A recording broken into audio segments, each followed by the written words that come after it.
Бүгінгі сіздерге ұсынатын сөздер осылай болады. Тап болу, көбінесе, азат жол, нақтылау, сөз тіркесі, дербес, қауымсыздық, жуықта.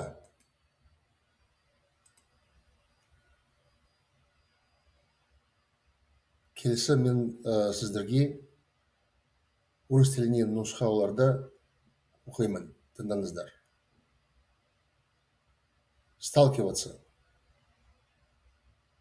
Преимущественно, по большей части. Красная строка, абзац.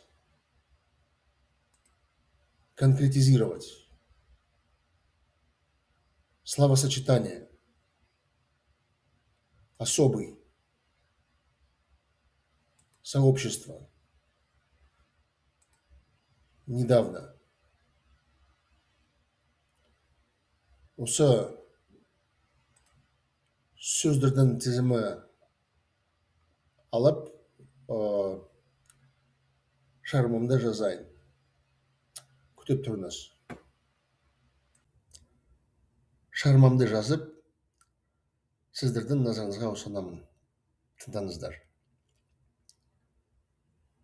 Жазушы жұмысын бастағанда. Жазушы ақшасы жетпейтін қиыншылығына тап болды. Қиыншылықтар көбінесе оның дене әлсіздігіне қатысты болды. Оның қыс бойы жұмыс істеуге ешқандай шабыты болмады. Ақшасы таусылып кеткеннен кейін ол аз тамақ жеді. Осы жағдайдың кесірінен оның күші төмендеді. Ақыр аяғында ол танымал емес газетаның редакциясына жұмыс табу үшін барайын деп шешті. Бас редакторы оған тақырыбы тапсырып, мақаланы жазатынын ұсынды. Жазушы өзінің жалғыз тұратын бөлмесіне келіп, үстелге отырып, мақаланы азат жолына жаза бастады. Содан кейін оның есіне түсті. Бас редакторы оған біріншіден мақаланы не туралы болғанын нақтылауды сұраған еді.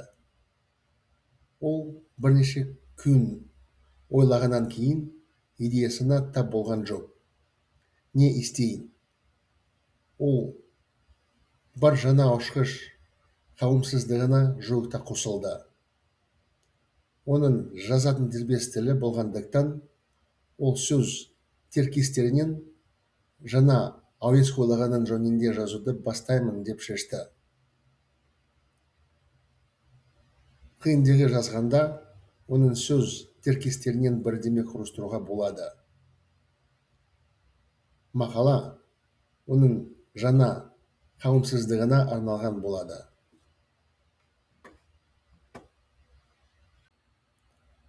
Келесі қадамда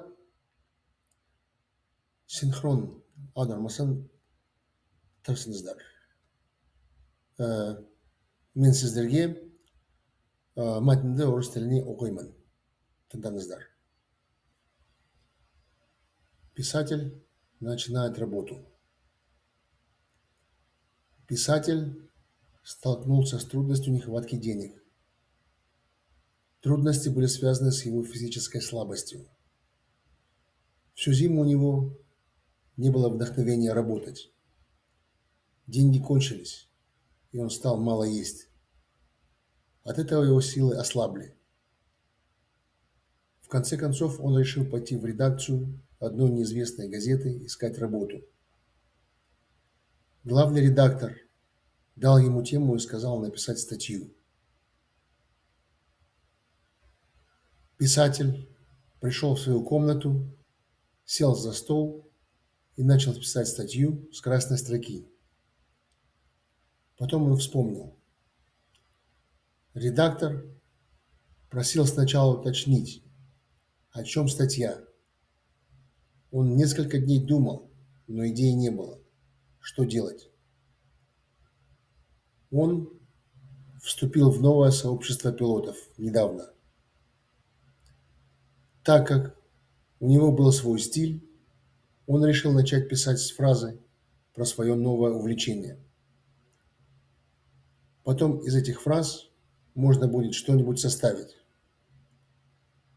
Статья должна быть посвящена его новому сообществу.